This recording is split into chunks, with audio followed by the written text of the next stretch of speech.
Bushmen is the only family which has clicks. Those kinds of sounds. None of the other world's language families have these sounds. So this is really what makes Bushman languages different from all of the other world's languages.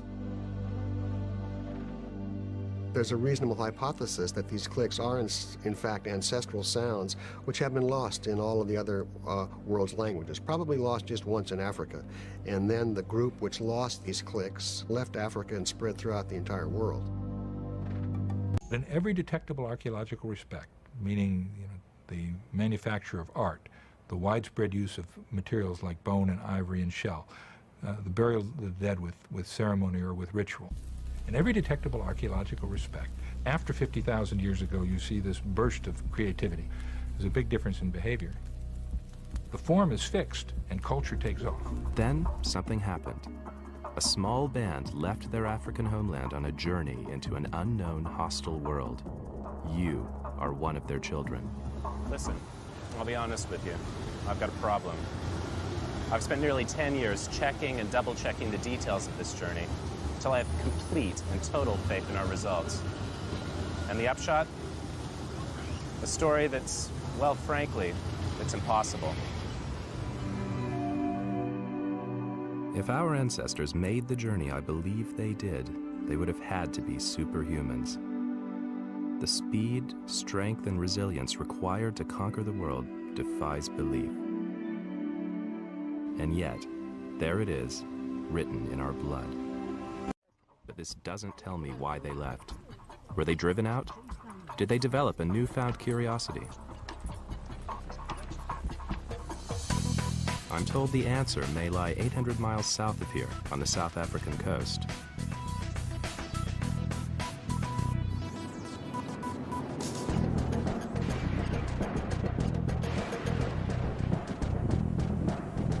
Now this is a cave with a mysterious past.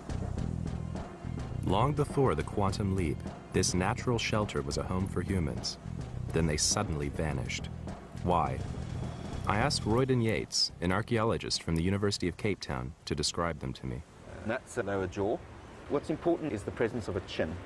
So this is somebody who would not be very different in appearance to any human being living today. Dress them in a suit, stick them in an office, couldn't tell the difference. Absolutely, nobody would give them a second glance. You find blade-like pieces.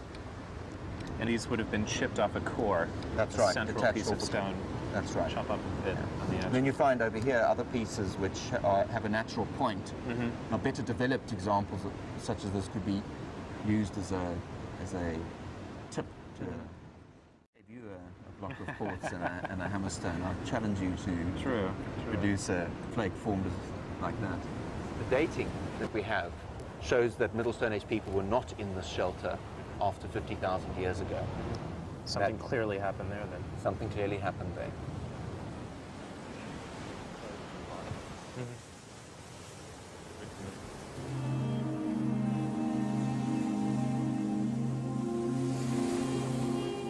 50,000 years ago.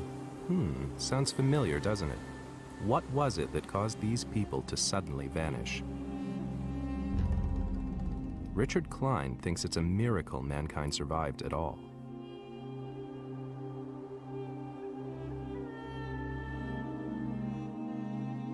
It's extremely difficult to find archaeological sites that date between 60 and 30,000 years ago. Animal and plant populations crashed and human populations would follow. So it's not that there weren't people there, say in southern Africa between 60 and 30,000 years ago, but there were so few of them that they have virtually no archaeological visibility. Julia Lee Thorpe, a paleoclimatologist from the University of Cape Town, explained how the drought would have caused a dramatic drop in sea levels, leaving this cave high and dry. There was a very sharp drop in temperature around 72,000 years ago. And at that point, the sea would have receded quite rapidly from the site.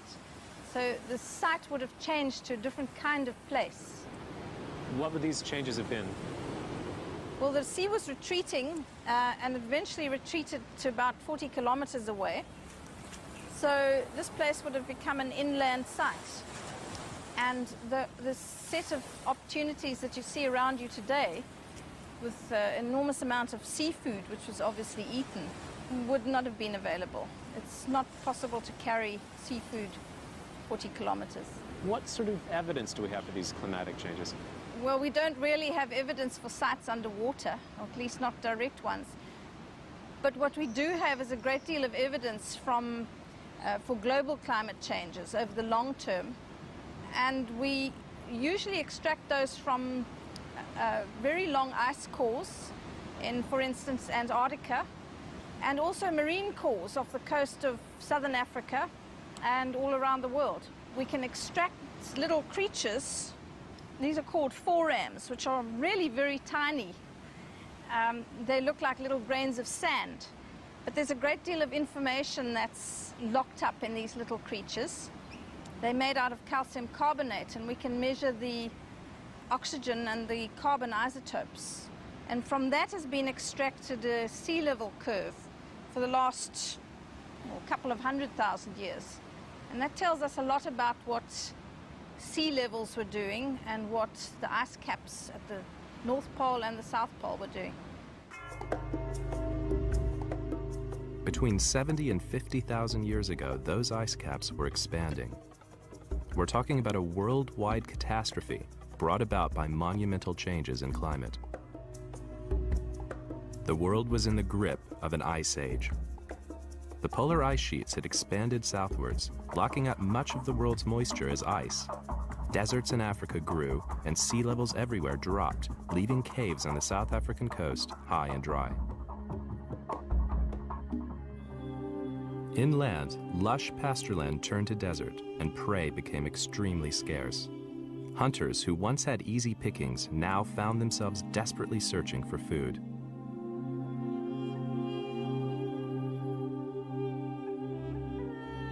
Humanity was on the verge of extinction. Miraculously, some were thrown a lifeline, that quantum leap in thinking, which meant a small band could now think the unthinkable and leave Africa forever.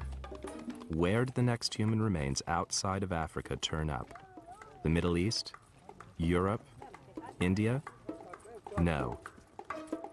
Australia. 50,000 years ago, the Ice Age had locked up the world's water. Sea levels were lower, making Indonesia one landmass. Australia was joined to New Guinea. Since then, rising sea levels have covered up any trace of their presence along this route. Most of the route would have been pretty easy, requiring the same beachcombing survival skills learned in Africa. But there was one final obstacle. Even at the height of the Ice Age, the coastline didn't quite reach to Australia. There were still 150 miles of open ocean.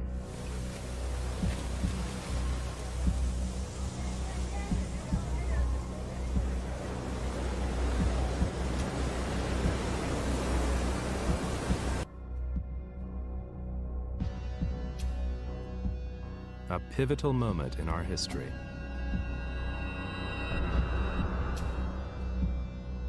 The quantum leap in our thinking strikes again.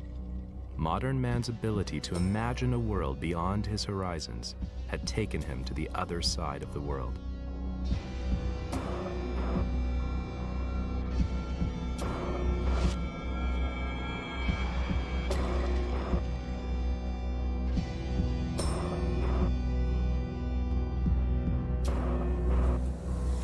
Although we have no direct evidence for the methods used by these coastal migrants to reach Australia, reach it they did by around 50,000 years ago. And we have a clear genetic trail leading out of Africa along the entire route. But that only accounts for around 10% of the world's population.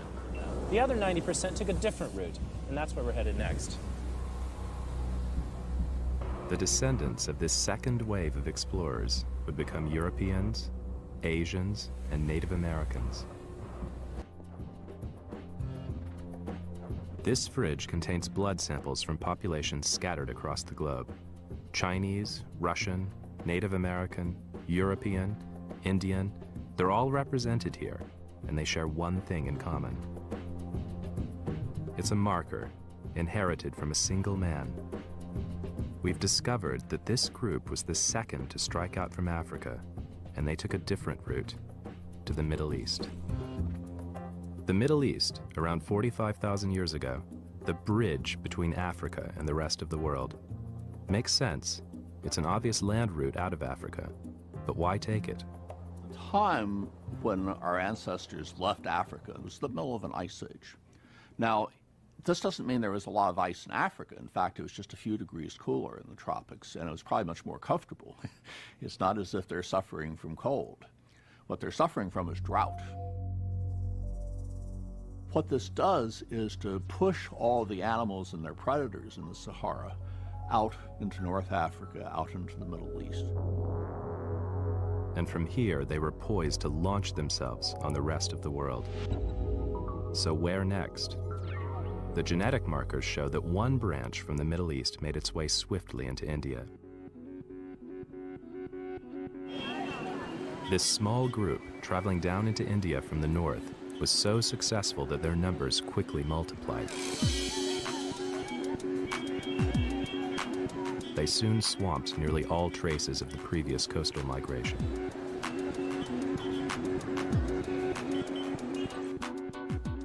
A second wave headed for China.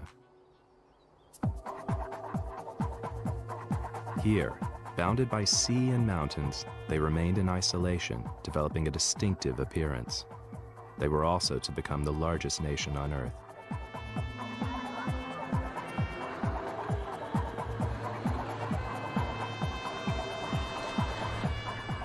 But the genetics reveal more.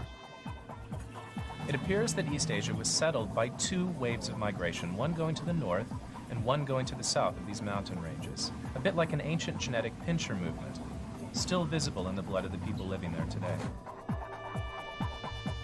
These were massive undertakings. In the virtual blink of an eye, mankind had reached as far afield as India and China. In comparison, it's only a short hop into Europe. You'd expect humans to have settled in there, too. But they hadn't. While humans were peopling Asia, in Europe, they were nowhere to be seen.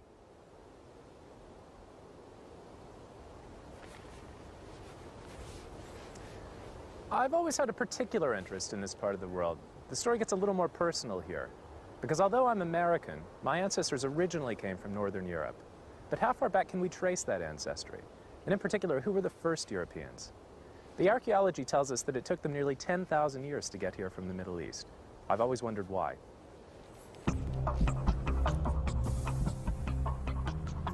It turns out the answer lies underground. This is Pech Merle, an enormous system of subterranean caves and tunnels in southern France, and home to a breathtaking array of priceless artwork. The artists were my own ancient ancestors, the first Europeans, also known as the Cro-Magnon people. Could these paintings be clues to their journey here? If anyone can help me work this out, it's archaeologist Michel Lorblanchet. He's made a lifelong study of these prehistoric painters. He explained that these ancient Europeans were the first cavemen with an artistic side. This is the first time that man draw in caves with beautiful animal drawings. This is the first time. Why do you think it begins at that time? Why? Big question. I believe that at this time, Cro-Magnon was arriving. He was a newcomer arriving in this area, and he discovered the cave first. And the cave became sort of sanctuary.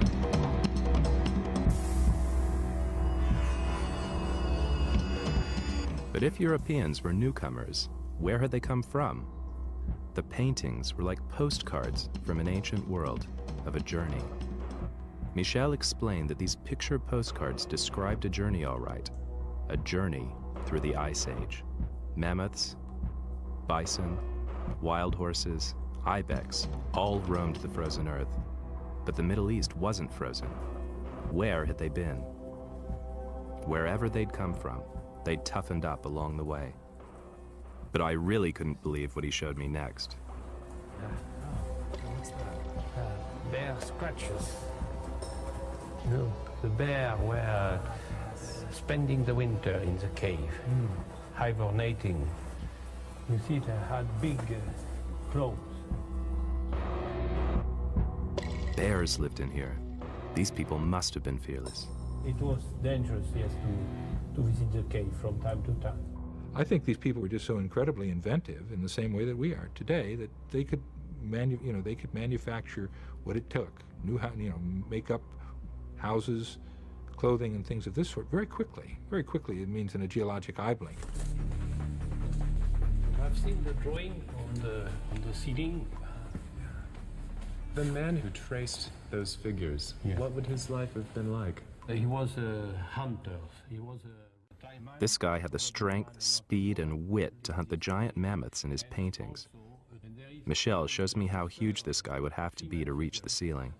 You see the back of the mammoth here, the head, the trunk, the front leg here, the belly, but the hind quarter are missing because they are too far from the rock.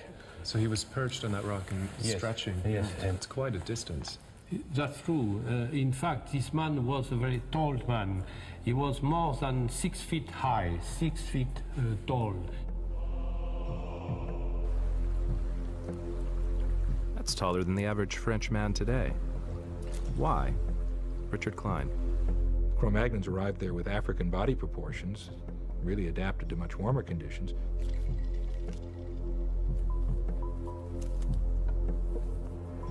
When they arrived in Europe, it's interesting that their physical proportions are more sort of tropical African. They're long and kind of skinny. And that tells me that they had the cultural buffer, the clothing and the housing, that were the main thing that allowed them to adapt to very cold climates. But clothing and housing aside, anthropologist Nina Jablonski believes that Cro-Magnon had adapted in physical ways that suggested a colder, darker life. One of the greatest challenges in reconstructing the ancestry of humans is actually to put ourselves back in the time before humans started migrating all over the world. Because people living in equatorial Africa are living in a hot environment, the skin must have been able to sweat very efficiently so that people could keep cool. And also because that skin was naked and therefore was prone to damage from ultraviolet radiation. And so the skin of our ancestors was dark, full of the natural sunscreen, melanin.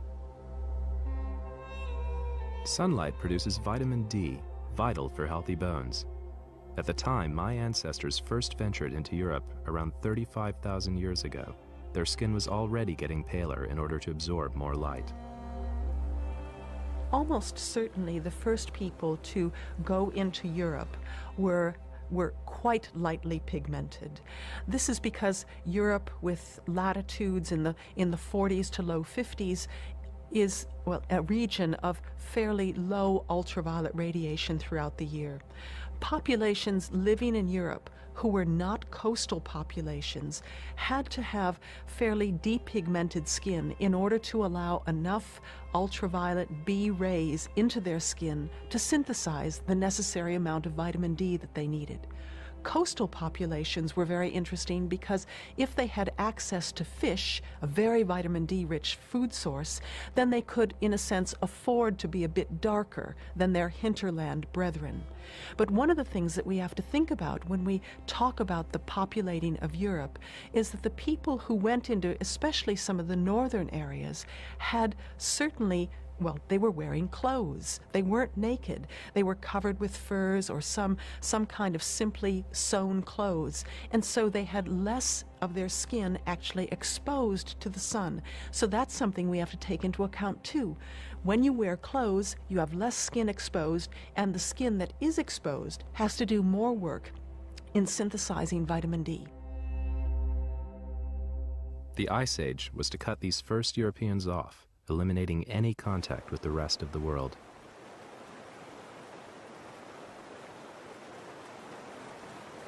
In isolation, they developed distinctive traits. Their hair color changed, the shape of their noses changed, even their height. Today, people with European ancestors, like me and these French bull players, look pretty different from our distant relatives.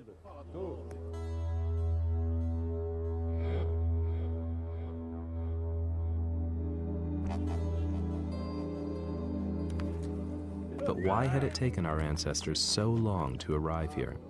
Whatever kind of journey they made, it's clear that they developed a whole new range of life skills along the way.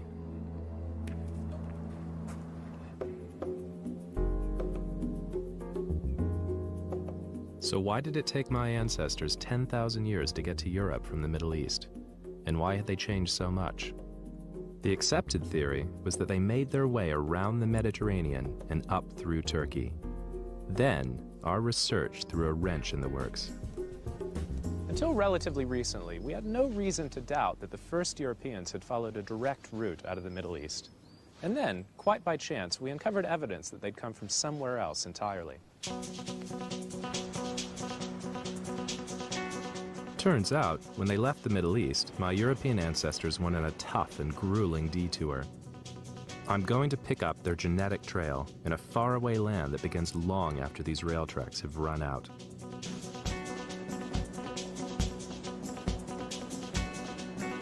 As the sampling of the world's populations mounted, I tackled one of the greatest genetic blind spots of the world.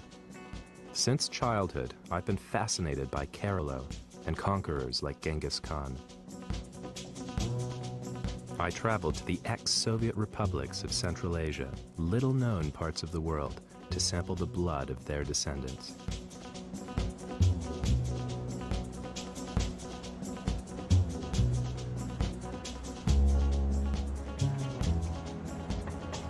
We're in Bishkek, the capital of the former Soviet Republic of Kyrgyzstan. I first came here in 1996, and you really had the feel that you were coming to a very remote place. You know, some of the villages that we visited in Kyrgyzstan, we were the first foreigners that they'd seen since, 200, 300 years ago, perhaps. When I first came here, this was new ground, untrammeled by any other Western scientist before me. For nearly a century, it was closed off behind the Iron Curtain.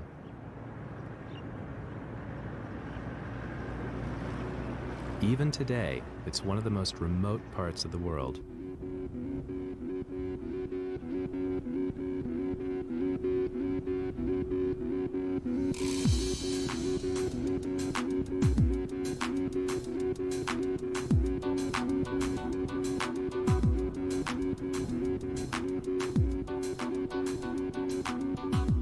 In this isolated land, I collected the blood of over 2,000 people.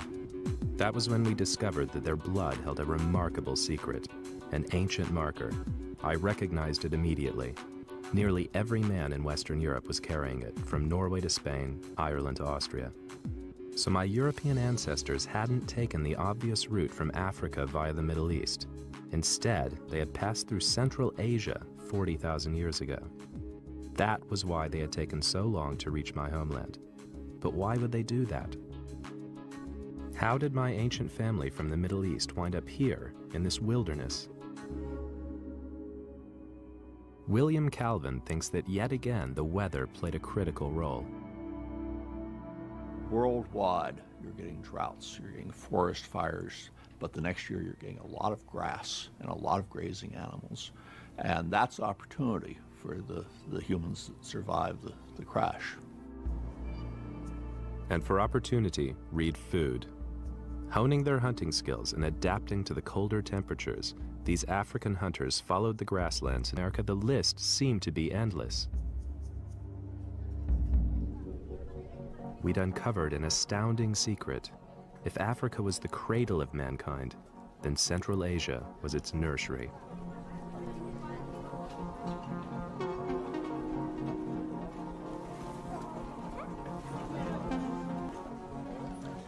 A bizarre sea of faces. And you can tell so much from a face. Or can you? Where are we now? We could be anywhere across the continent of Eurasia. But in fact, we're right at the very heart of it, in Central Asia. China is a few miles in that direction. Afghanistan a few hundred miles to the south. This is really the crossing point, the central part of the continent of Eurasia. And I've come back for a very special reason. Hidden in the samples of those 2,000 Central Asians was one had a tiny spelling mistake, the Central Asian marker. This genetic marker has spread throughout the Northern Hemisphere and been inherited by over 1 billion people. Branches of Niazov's ancestors went on to people Europe, parts of India, Russia, and America. But Niazov's family has always stayed here. Analyzing his DNA for the first time was an extraordinary moment. In an instant, I knew we'd discovered something very important. Now I'm excited about meeting him again, now that I fully understand the history he holds in his blood. Заходите. Niazov? Здравствуйте. Очень приятно. С вами тоже очень приятно. Should take the shoes off. Пожалуйста, давай так, проходите. This is an extraordinary moment. You can make discoveries in a lab, but to put a face to a genetic marker as ancient as this, well, for me, it's truly amazing. He may be shorter than I am, but he's a genetic giant in our history. I'm gonna have to give him my blood speech, though. Hope it doesn't put him off. What if I told you that your blood takes us back in history 40,000 years? Your lineage takes us back to the very first Central Asians, before Uyghurs, before Pamiris, before Tajiks, the very first people who lived here. Do you know what DNA is? Вы знаете ДНК? Я знаю, конечно. He have heard. So it's the blueprint. That it's your instruction book. It's how to make То есть это another version ДНК of you. дает вашу детям.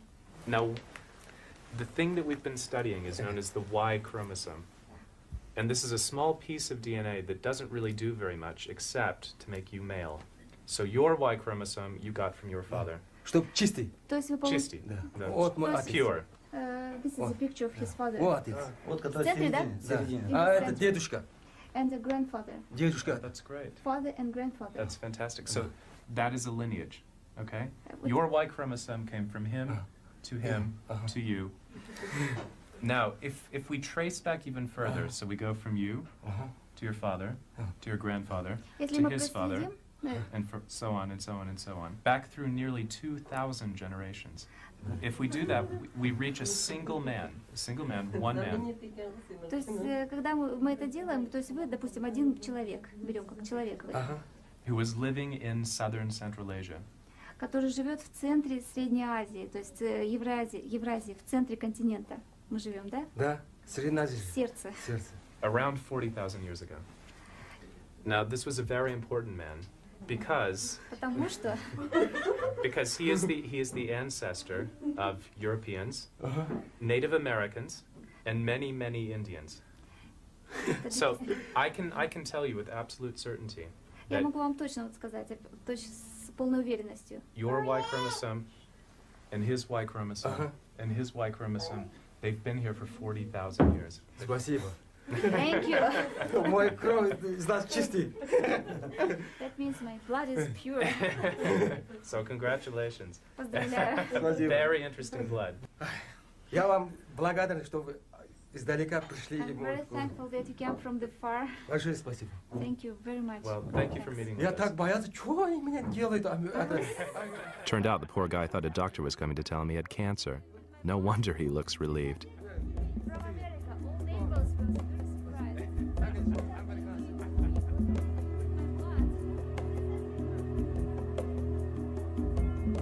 Genetically, we're so close. Yet from here in Central Asia, the descendants of Niazov's ancestral grandfather ventured out to give us an incredible diversity of looks.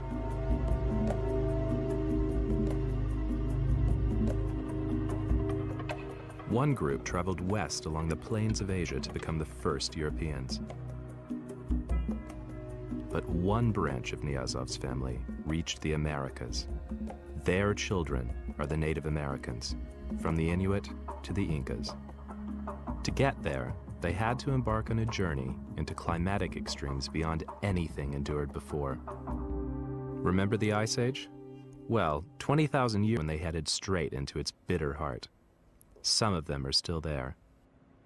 Niazov's ancient marker shows up in a nomadic tribe deep in the Russian Arctic. They're called the Chukchi, and they're survivors from the Great Migration to the Americas 15,000 years ago. The Chukchi aren't exactly easy to find. They live on the northeastern end of Russia.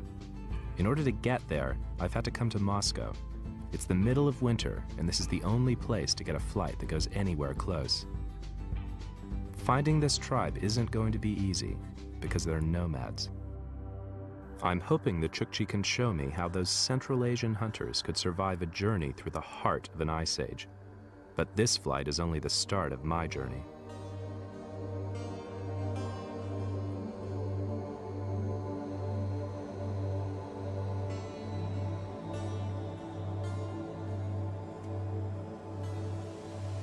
We've flown east from Moscow about 5,000 miles, and this is it, the end of the line. A place called Anadyr, an old Russian settlement. We're headed inland to see the Chukchi people. Don't know how we're going to get there, though. Could get quite interesting. The Chukchi live a further 400 miles north, inside the Arctic Circle, where temperatures can drop to nearly 100 below. My guide hasn't arrived yet, so we're heading off without him. I've been told he'll meet us later, nearer the Chukchi camp. Here we go. The bus uptown. See you in the tundra.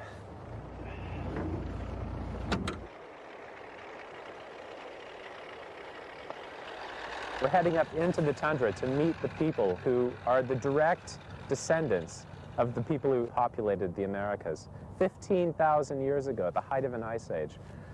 And the fact that I get to tell this incredible story and actually go on the journey that the genes have shown us, it's just amazing. This place is absolutely beautiful, and it's like being on another planet.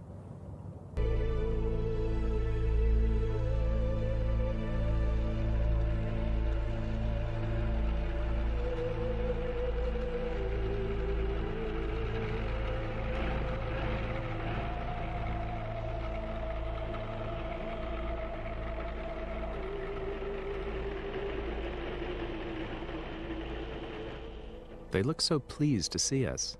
Or maybe it's just curiosity. I can't imagine they get many visitors. Uh-oh. I can feel another frozen handshake coming on. Time to show off a bit of my high school Russian. Меня зовут Spencer. Victor.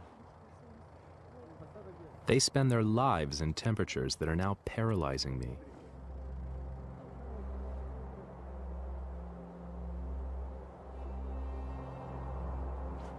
Looking around here, I'm struggling to comprehend it all.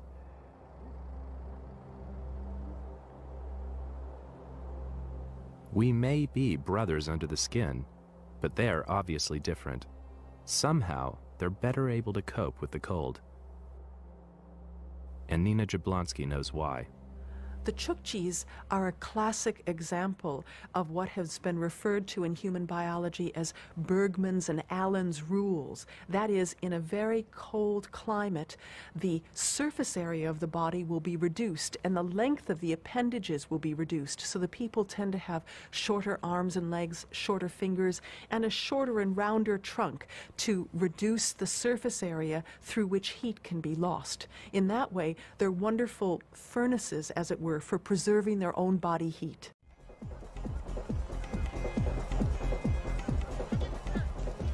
Victor and his family are moving off, following their reindeer to new pastures, living proof that humans can adapt and survive in these extremes, and a lesson in just how little we really need to get by. But there's more. My genetic trail tells me that around 15,000 years ago, a tiny group of these Chukchi's ancestors survived to make an impossible leap into the New World. As temperatures fell and sea levels dropped, a new landmass called Beringia was exposed from beneath the Bering Sea. This new land connected the Russian Far East to Alaska. The reindeer headed for new pastures. The few survivors followed them, taking mankind into uncharted territory, into the New World. The sea level was very much lower, about You could build a 40-story building, to tell you how much the sea level had changed. But they couldn't go very far. They were sort of stuck in northern Alaska because of all the ice. And behind them, things weren't much better. As the Ice Age came to an end, sea levels rose again, marooning the first Americans on a tiny pocket of land. Yet they survived. An escape route appeared. The first Americans arrived here only about 13,000 years ago. And they probably walked from Alaska down a corridor that existed certainly by 11,000 years ago along the eastern side of the Rocky Mountains. There may have still been ice to the east and the west, but there was an ice-free corridor that they could have walked down, and they arrived in North America. It was essentially an empty environment from their perspective with lots of rich resources.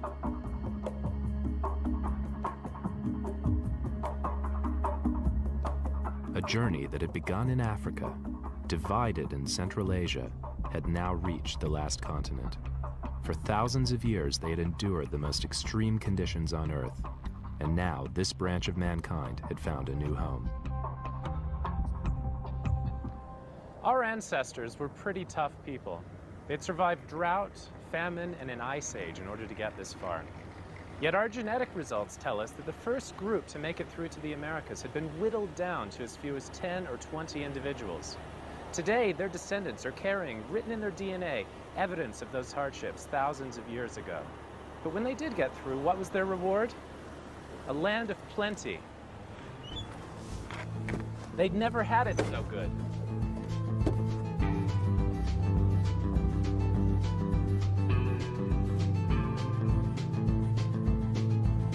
After 10,000 years of struggling through the tundra, these Arctic hunters hit the jackpot. As the ice gave way to the rolling prairies, they found a new land in which to live and prosper.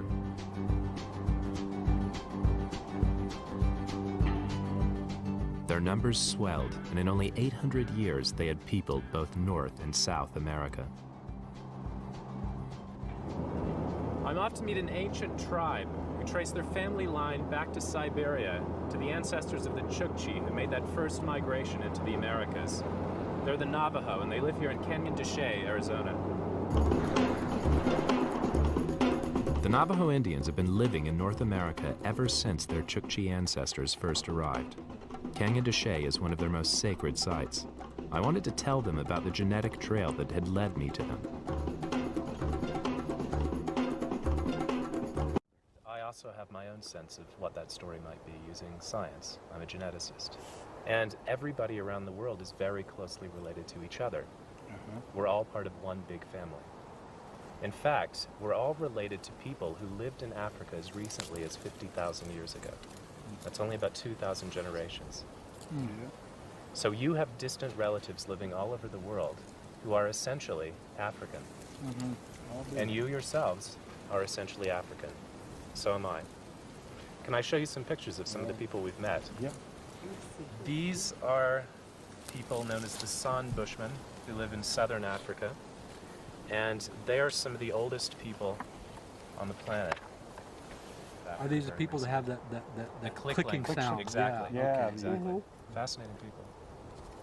Now, the evidence is that the first people who left Africa followed a coastal migration route along the south coast of Asia, and they ended up in Australia. The Australian Aborigines. We visited them. So you're basing this on the genetic trail. Exactly. So that was the first migration out of Africa, according to the genetic results that we got. Now the next one followed a slightly different route, one that went inland. I'm getting pretty good at this. Of course, it helps that I brought the family album along. And this man is a direct descendant of a person who lived in Central Asia about 35 to 40,000 years ago. Wow. And his ancestor is also the ancestor of most Europeans and Native Americans. Wow. He's a man called Niazov, who lives in Kazakhstan. Are you the same person that did some research I noticed on the internet that says that the Native American people are somehow connected to Central Europe? Yes, Central Asia. Central Asia. Yeah, that was a paper that we published last year. Okay. That's good to know. What do you think of that? I was looking at a book from people from Central Asia, and I saw my cousin Emmett and Abraham, Auntie Grandma Buggy, and I said, my God, I got family over there in Central Asia. These were the Mongolian people. Yeah. Central Asians. Yep. Oh, yeah. That's it right there. In the eye, he looks like Oriental. And then he's got Negro features to some extent, and also Caucasian, kind of all mixed together. So that's interesting, very interesting. These are the Chukchi people, and they're your distant cousins. They're still living in northeastern Siberia. I visited them recently. Oh, they're the ones that have With the reindeer. With the reindeer. Reindeer. I've seen them on TV. Their home is... Yeah, the home looks like a teepee. And the results show that they are your ancestors. They ultimately made that trip across the Bering Strait into the Americas. Wow. About how tall were these guys here? About 5'8", 5'6", 5'8". Yeah, not too tall. Yeah. And by looking at the genetic data, we can estimate that as few as 10 or possibly 20 people were in that first group, the first wave of migration into the Americas. My story about the journey of man came as no surprise to these Navajo. The idea of migration had been central to their own creation story since the beginning of time. The point is that somehow we're finally acknowledging one another from the scientific realm and from the traditional realm, saying that, yeah, the puzzle is starting to fit together. And we complement each other. And we're all complementing each other. Our research tells me that the last stage in the greatest journey ever made could have been completed by only 2 or 3 men and a group of as few as 10 people. Just 10 extraordinary people.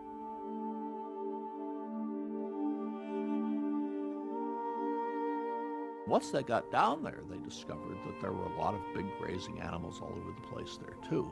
American buffalo, mammoths, all sorts of things. And they kept spreading south, and in about 800 years, they actually got all the way down through South America.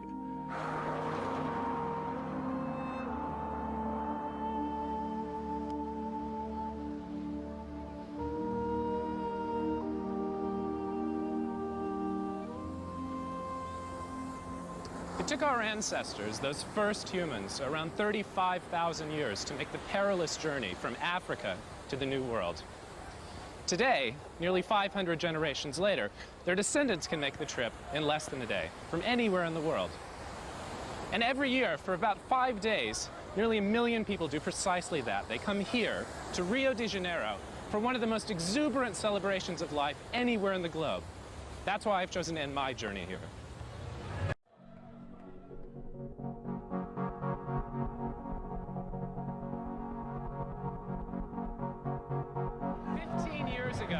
This story would have been impossible to tell. The scientific technology simply didn't exist. But in this era of globalization, isolated populations are being absorbed at an ever-increasing rate. It's possible that by the end of the century, the genetic signposts of our journey will have been dispersed around the globe. When this happens, the story will once again become hidden. My colleagues and I have been very lucky to be able to tell this story, to decipher the genetic clues during this brief window in history. My journey around the world has only been possible because of some unusual people. 1, 2, 3.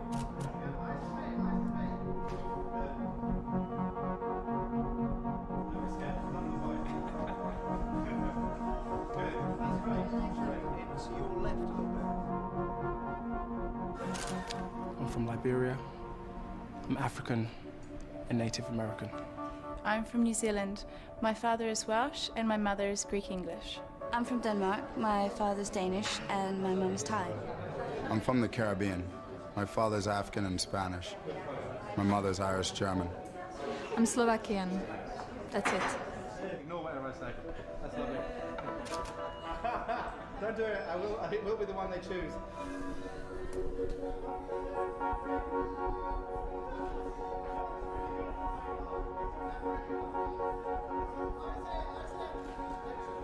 So, I've reached the end of my journey. And what have I learned? Well, a lot.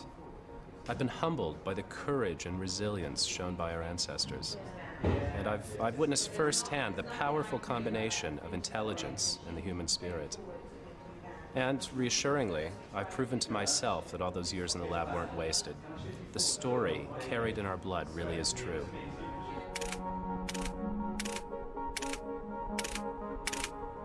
But there's one lesson that stands out from all the others. It's a lesson about relationships. You and I, in fact everyone all over the world, we're all literally African under the skin. Brothers and sisters separated by a mere 2,000 generations. Old-fashioned concepts of race are not only socially divisive, but scientifically wrong. It's only when we've fully taken this on board that we can say with any conviction that the journey our ancestors launched all those years ago is complete.